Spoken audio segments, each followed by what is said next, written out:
Welcome to my channel Kosireddy వారి వంటిల్లు. ఇవాళ నేను మళ్ళీ సరికొత్త స్పెషల్ రెసిపీతో మీ ముందుకు వచ్చేసాను.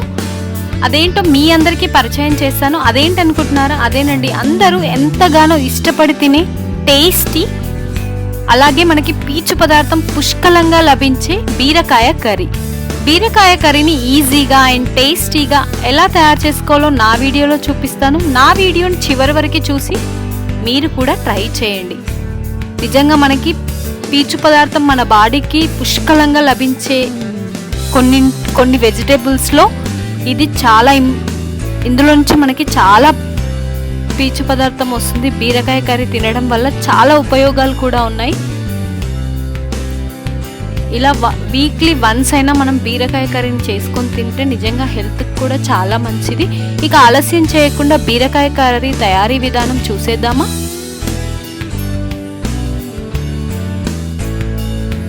ముందుగా స్టవ్ వెలిగించి పాన్ పెట్టుకొని, పాన్ బాగా వేడి అయ్యాక ఇందులో నూనె పోసుకోవాలి. నూనె బాగా వేడి అయిన తర్వాత ఇప్పుడు ఇందులో కాసిన్ని జీలకర్ర, అలాగే కాసింత ఆవాలు, తరిగిన పచ్చిమిరపకాయ ముక్కలు, ఎండుమిరపకాయ ముక్కలు వేసి తాలింపుని ఇలా స్పూన్తో వేగించుకోవాలి కలుపుకొని. అలాగే ఉల్లిపాయ ముక్కలు వేసుకొని మిక్స్ అయ్యేలాగా బాగా కలిపి పచ్చిదనం పోయేంత వరకు 2-3 నిమిషాల పాటు ఉడికించుకోవాలి. ఆ తర్వాత కరివేపాకు రెబ్బలు, అలాగే అల్లం వెల్లుల్లి పేస్ట్ వేసి మొత్తం తాలింపు మిక్స్ అయ్యేలాగా కలుపుకొని 2 నిమిషాలు ఇలాగే ఉంచుకోవాలి. ఇప్పుడు ఇందులో మనం ఒక స్పూన్ పసుపు వేసి మిక్స్ చేసి మొత్తం కలిపేసుకొని, తర్వాత కట్ చేసి పెట్టుకున్న బీరకాయ ముక్కలను వేసి తాలింపుతో మొత్తం మిక్స్ అయ్యేలాగా స్పూన్తో ఇలా జాగ్రత్తగా కలుపుకొని మూత పెట్టుకొని ఒక 5 నిమిషాల పాటు మనం ఉడకపెట్టుకోవాలి బీరకాయలను. సో 5 నిమిషాల తర్వాత మూత తీసి మరలా ఒకసారి కలుపుకొని ఇందులో ఇప్పుడు రుచికి తగినంత కారం, అలాగే ఉప్పు, కాసింత ధనియాల పొడి వేసి ముక్కలకి బాగా పట్టేలాగా ఇలా మిక్స్ చేసుకోవాలి. ఇలా మిక్స్ చేసుకొని మరలా మూత పెట్టి ఒక 10 నిమిషాల పాటు ఉడికించుకోవాలి. సో ఆల్మోస్ట్ ఉడికినట్టే అనిపిస్తుంది కదా. సో ఒకసారి ఇలా అడుగంటకుండా కలుపుకొని, అడుగంటదో ఆల్మోస్ట్ మనం వాటర్ పోయకపోయినా కానీ వాటర్ వచ్చేసింది. ఇందులో ఇప్పుడు నువ్వుల పొడి, అలాగే కాసింత టేస్ట్కి తగినంత కొబ్బరి పొడి. కొబ్బరి పొడి అనేది ఆప్షనల్, నేనైతే వేసుకుంటున్నాను. మీకు రుచి కావాలి అంటే వేసుకోండి.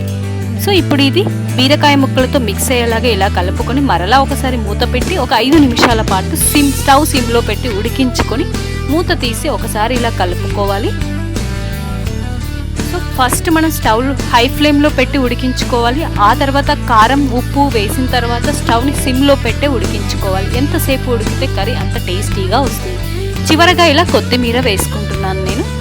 సో కావాలంటే కొత్తిమీరని తాలింపులో అయినా వేసుకోవచ్చు. ఇలా వేసుకుంటే మనకి ఫ్లేవర్ అనేది బాగుంటుందని చెప్పేసి నేను చివర వేసుకుంటున్నాను.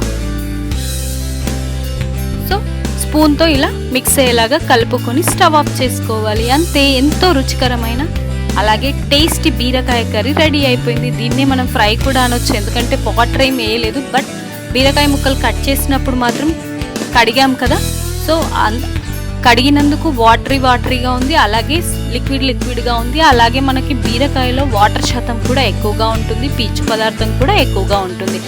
చూసారు కదా ఫ్రెండ్స్, బీరకాయ కర్రీని ఈజీగా అండ్ టేస్టీగా ఎలా తయారు చేసుకోవాలో. దీన్ని మనం రోటీలో కానీ, అన్నంతో కానీ, చపాతీతో కానీ తినేసేయచ్చు.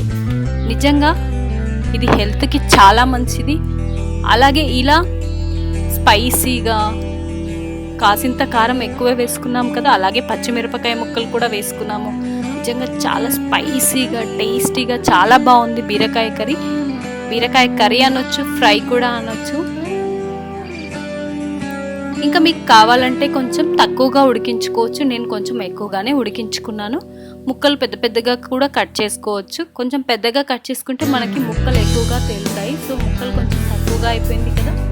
ఇందులో మనం అలాగే నువ్వుల పౌడర్ కూడా వేసుకున్నాము. నువ్వుల పౌడర్ ఫ్లేవర్ వస్తుంది, నువ్వుల పౌడర్ హెల్త్కి కూడా మంచిది.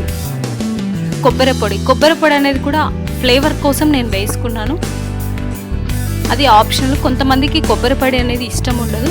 సో కొబ్బరి పొడి ఇష్టం ఉంటే వేసుకోండి, లేకపోతే లేదు. నేనైతే వేసుకున్నాను.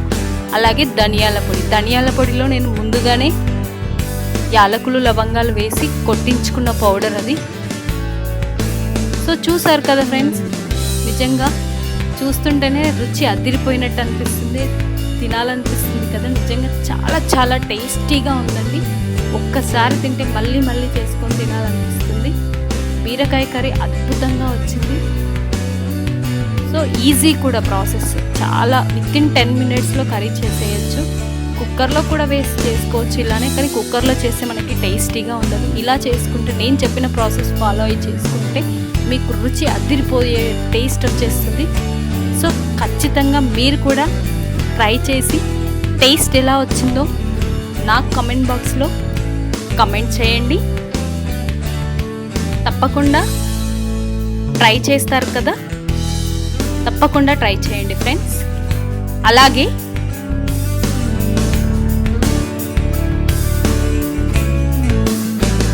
నా వీడియో కనుక మీకు నచ్చినట్టయితే లైక్ అండ్ షేర్ చేసి సబ్స్క్రైబ్ చేసుకొని పక్కనే ఉన్న గంట సింబల్ని కూడా కొట్టేసేయండి. Stay home, stay safe. Thank you.